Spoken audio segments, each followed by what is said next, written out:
Could there be a better joy than hearing from your ears and seeing from your own eyes? Nobody can even imagine how saddened people with videos of children with hearing impairment is squeaking with joy when they're able to hear for the first time in life after being cured. There is one person in India who has been hearing such joyous voices of children. He is indeed a doctor, but not an ear surgeon. He is an IAS officer, Dr. Thiyagrajan SM, District Collector of Gaya in Bihar. He has launched a project called Shravan Shruti, in which children below 5 years are screened for hearing impairment and treated free of cost. His scheme has been hailed internationally, and now state government has rolled out in all districts of Bihar. Dr. Thiyagrajan is a native of Tamil Nadu who did his graduation in medicine from Coimbatore Medical College. He, however, transitioned into civil services, clearing the UPSC exam in 2010, getting selected in IPS. Next year, he got selected for the IAS. Let's hear about his exploits from Dr. Thiagarajan himself. A warm welcome to Indian Mastermind, sir. And Doctor, you have been a widely acclaimed officer, having achieved 100% electrification in Nalanda. And you have been awarded for your contribution in Darbhanga as well. So, Doctor, and in Gaya now, you have embarked upon a novel idea, Shravan Shruti. So, can you please elaborate something about Shravan Shruti, what the project is? See, thank you for the compliments. Shravan Shruti is an initiative addressing the hearing impairment in children. Okay. We know that hearing impairment in children has been a sort of a neglected field, and it is a very critical field. Unless we identify the children with hearing impairment less than 5 years, we will not be able to ensure their development of spoken language or education or social communication, and their social integration at a later stage is very difficult. So personally and also for the family, it is a huge loss, and for the nation also, because when we talk of the magnitude of the issue, it is quite high. In developing countries, we have about 4 per 1,000 children who have hearing impairment, and the average age of identification is 2 years, which is quite high. So it is important to identify them early, and once identified, the screening process itself is multi-staged, and it takes time and effort for them to be differentiated into temporary and permanent deafness. It is important to differentiate knowing the root cause of the problem.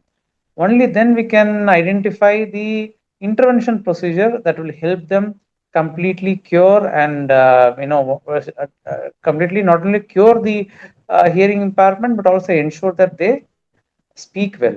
They go to schools and start the formal education. So it is a multi-stage process.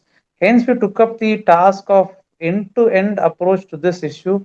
We identified them early, and we conducted multi-screening tests to differentiate and diagnose the root cause. And once diagnosed, we ensured that these children are, if needed, cochlear implant is given, or a minor surgical procedures are given. Now, the problem with the whole issue is we face shortage of equipments, the resources, infrastructure, but we collaborated and converged various departments and schemes so that the other departments and schemes contributed to this initiative, and many departments were collaborated to achieve the desired results. The whole process and the surgical procedure is a very costly affair, not accessible to common man. Hence, we integrated many schemes so that every, even a poor family, a child from a poor family is treated free of cost. So, but how did you stumble upon this idea? What was the trigger for you to start this scheme? See, the trigger is like we all have, uh, we all have our own children, and when we do the test for hearing or eyesight, there is that anxiety. When I had my only child, we underwent the child to hearing test in 2022. And when I was standing outside the test room, I was slightly anxious. What if the test go wrong?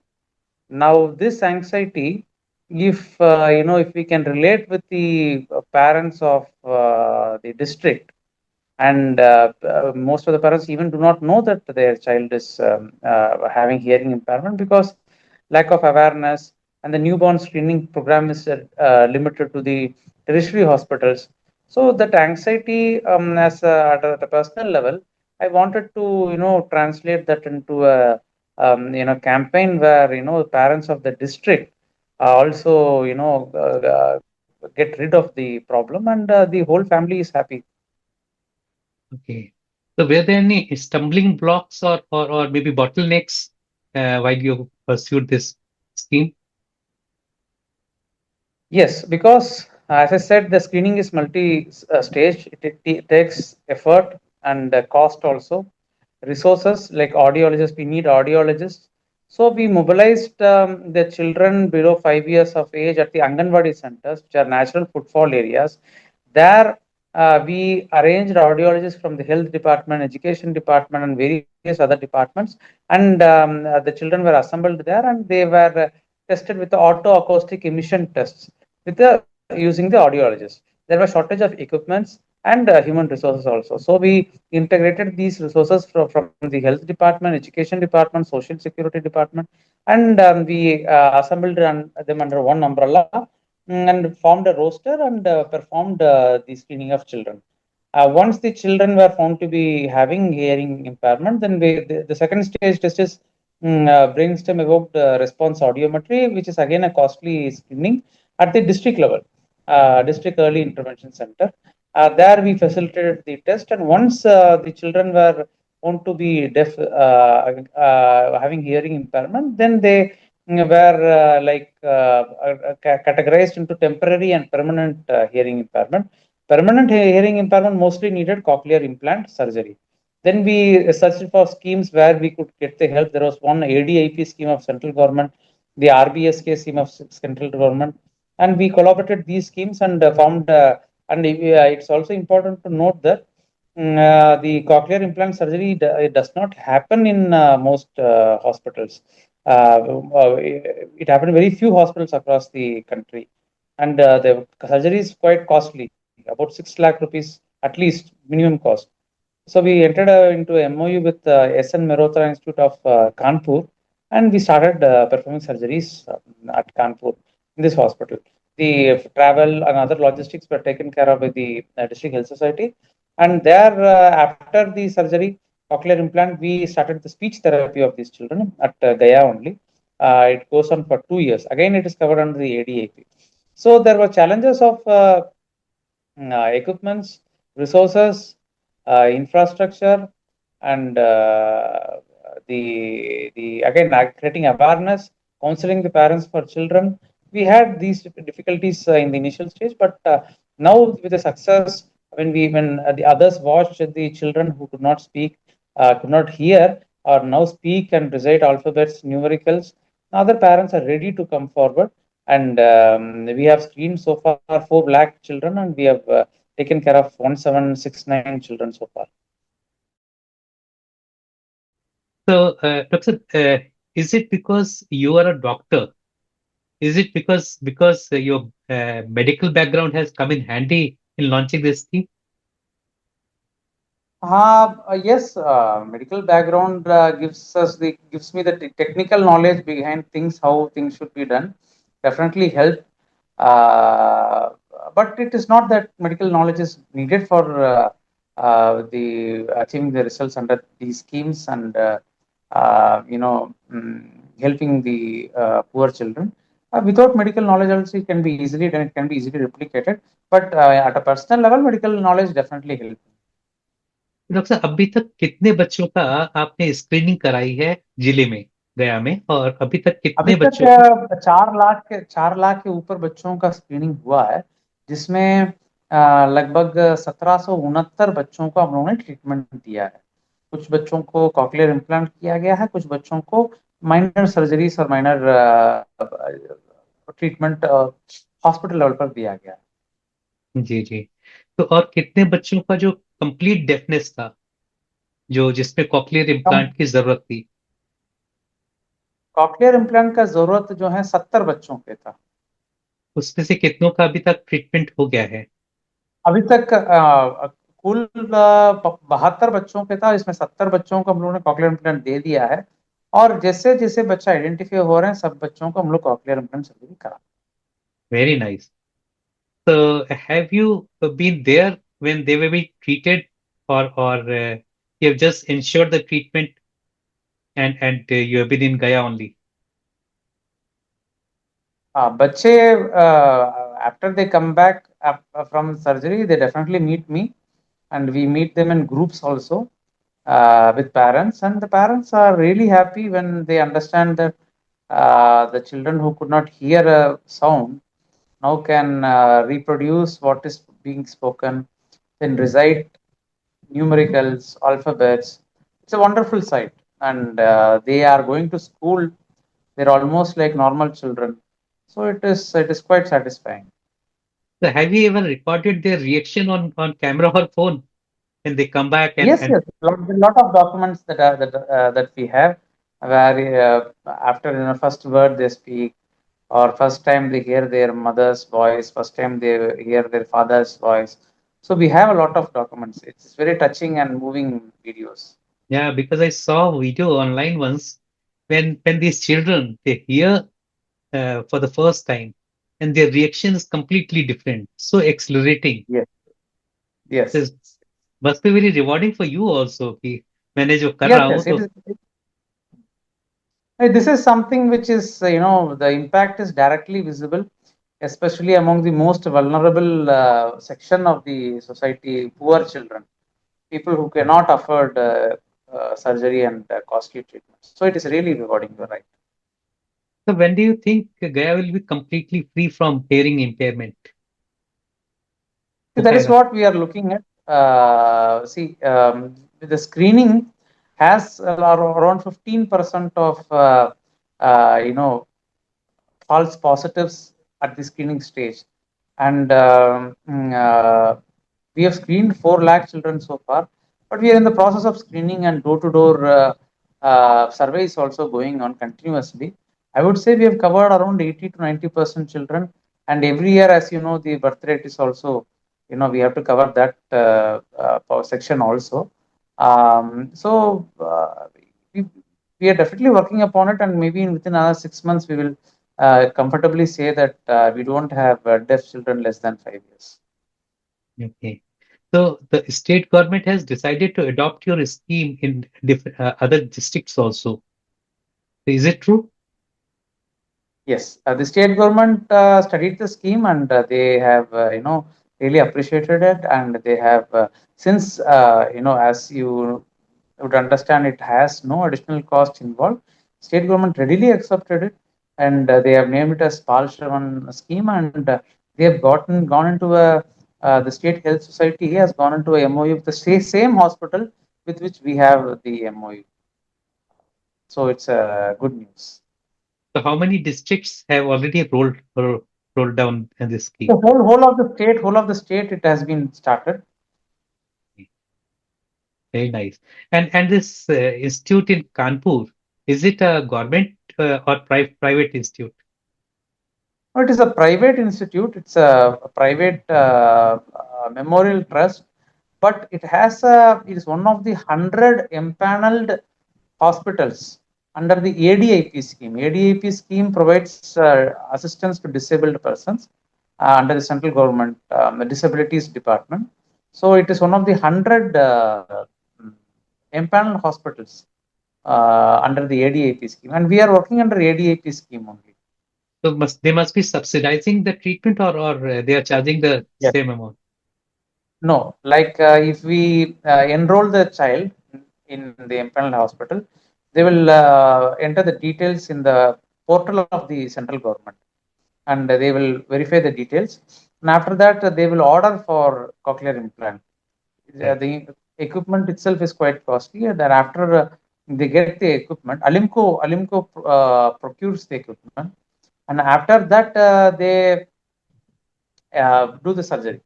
The surgery cost and the cochlear implant cost are reimbursed by the ADAP scheme of the central government. So this cochlea, can you please describe it? What cochlea is and what does cochlear implant mean to a child? Is for a layman, कि ये कहाँ पे होता है, कैसे होता है, इसका why people can't hear because of a defective cochlea? See, in simple terms, there are three parts of the ear: outer ear, middle ear, and inner ear.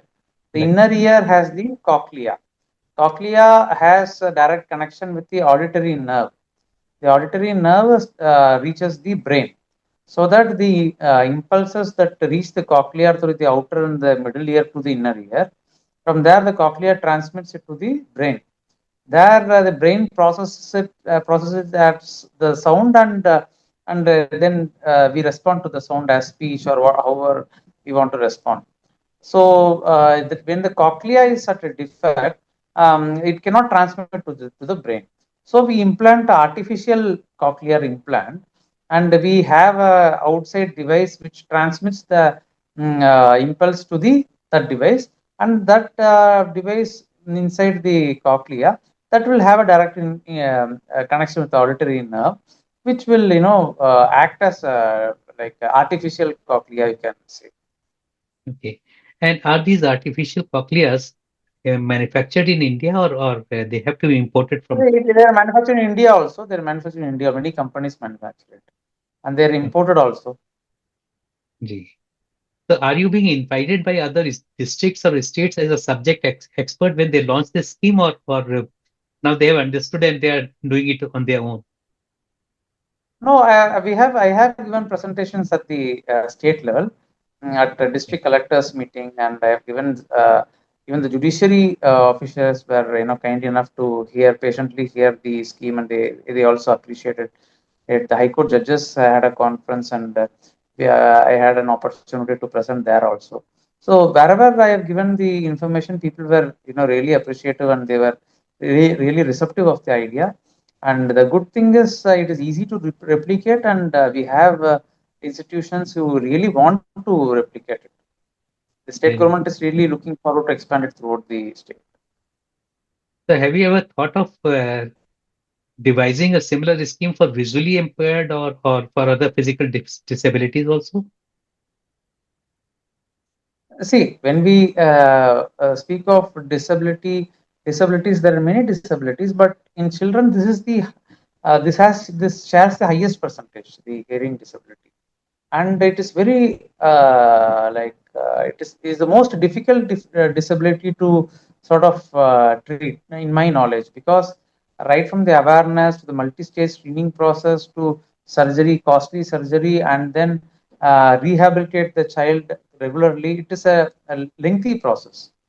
uh, of course, other disabilities are equally important. We have to address every disability in children, but the cost of identifying a child with a visual disability is much less, and the logistic availability in our society, be it private or government institutions, is much higher. The facilities are much higher for identifying the visual disability, or even any other disability.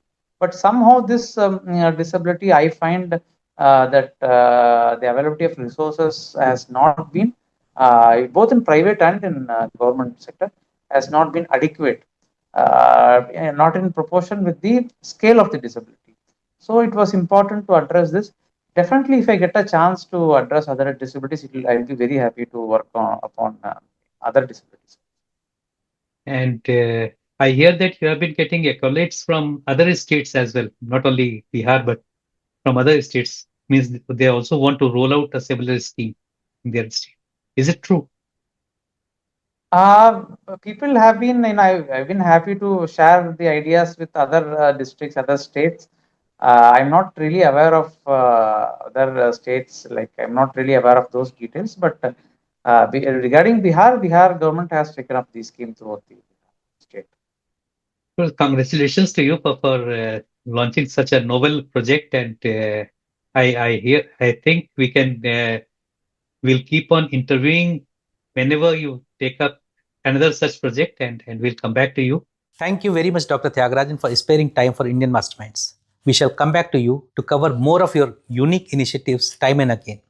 For more such videos, please like and subscribe to our channel and press the bell icon to get notifications of new videos. Till then, stay informed, stay curious, and stay tuned to Indian Masterminds.